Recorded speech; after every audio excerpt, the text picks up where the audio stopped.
Guys, welcome back to some more AFK Arena. Today we're back over on our YouTube account and we have a brand new code. Guys, I will go ahead and I will display the code right there on the screen.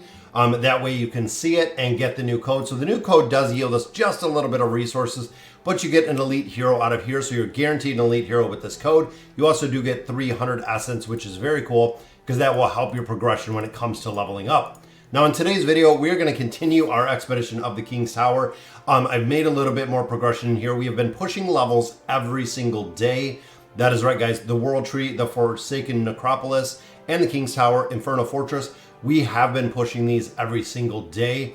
It is super important that you do, guys, because of the Stargazer cards. So every 5th floor that you get through here, you actually pick up Stargazer cards, which means that we're going to be able to build out Frampton much faster than we wanted to, or that we could have. The other big thing in here is, of course, you do get the essence, and then every even floor, so the 550, the 650, you do get red chests, and I believe as you progress further in here, you do start picking up engraving mats, which again is super important. So today's tower, we're going to go through the Forgotten Necropolis.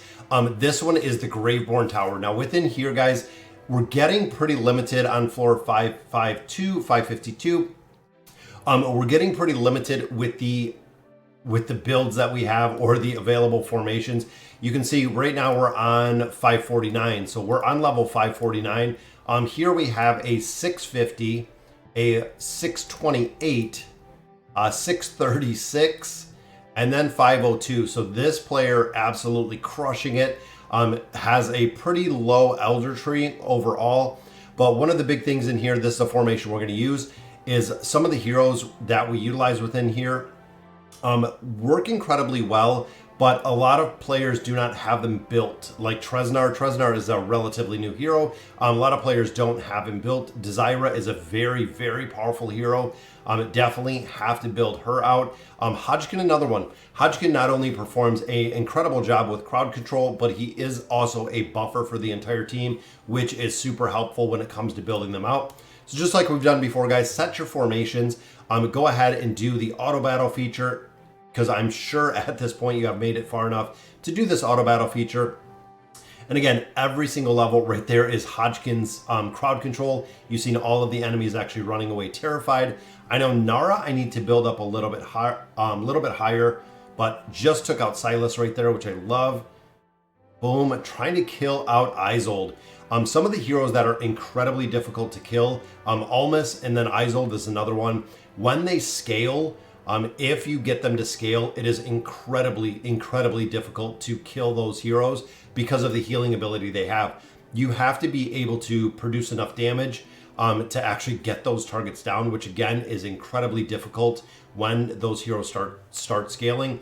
Work is another one. Work, of course, has some immunities in here, but just like that, guys, we get one more stage done. Meaning, look in here, look, 1.5 billion. That is right, guys. Grez, who is a huge priority within AFK Arena.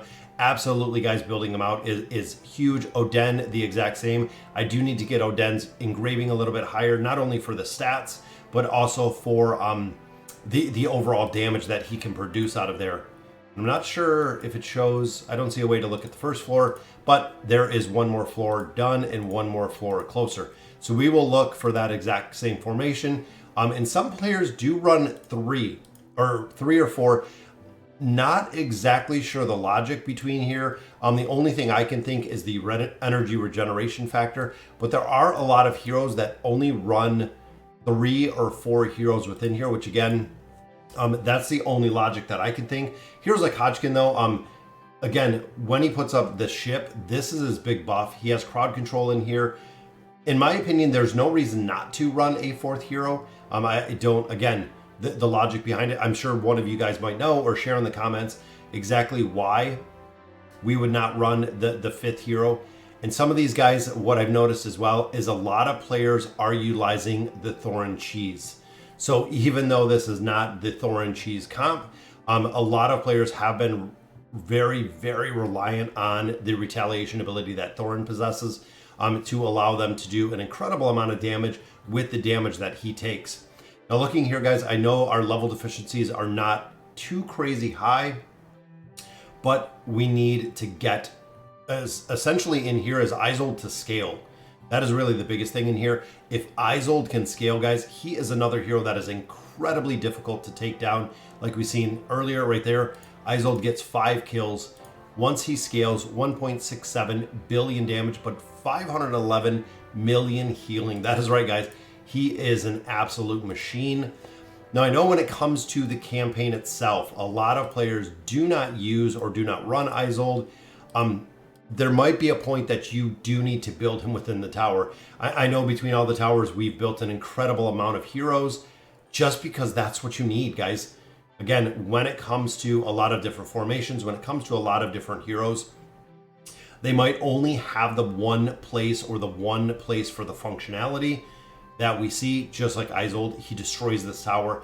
And the Mauler towers, guys, Antandra is kind of like the Mauler Isolde, does incredibly well when it comes to how she's built, when it comes to exactly the development of the hero.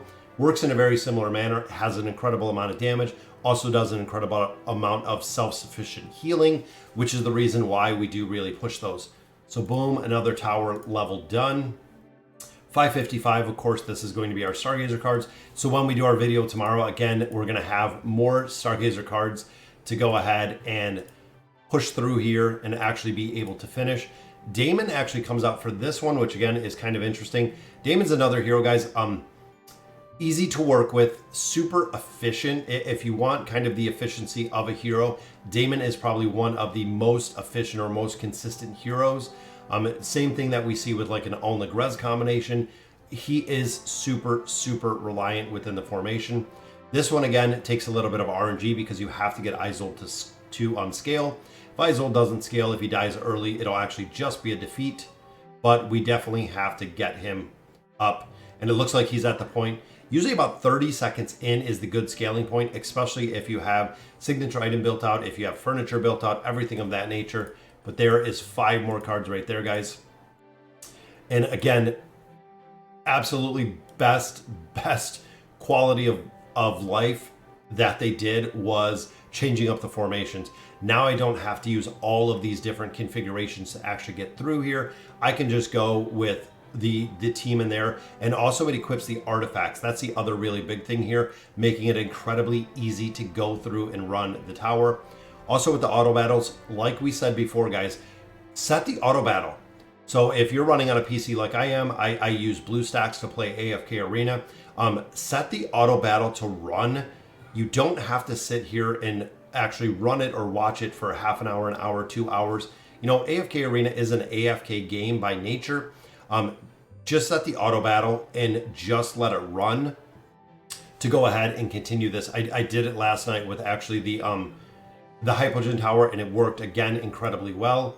Let's see if this formation is going to be the exact same one. And it's funny because the name, if you guys noticed, it seems like the name is starting to change. Some of them are Isolde, some of them are some of them have actually changed quite a bit. But we're going to go ahead and we're going to keep this running, trying to finish out 20 floors, guys. If we can finish out a total of 20 floors, that means we're going to have 10 more Stargazer cards, meaning we're going to be able to do another pull within there, which is exactly what we want, guys. We have to do progression in here if we want to make progression in the rest of AFK Arena. So guys, that'll do it for today's video with our Graveborn Tower.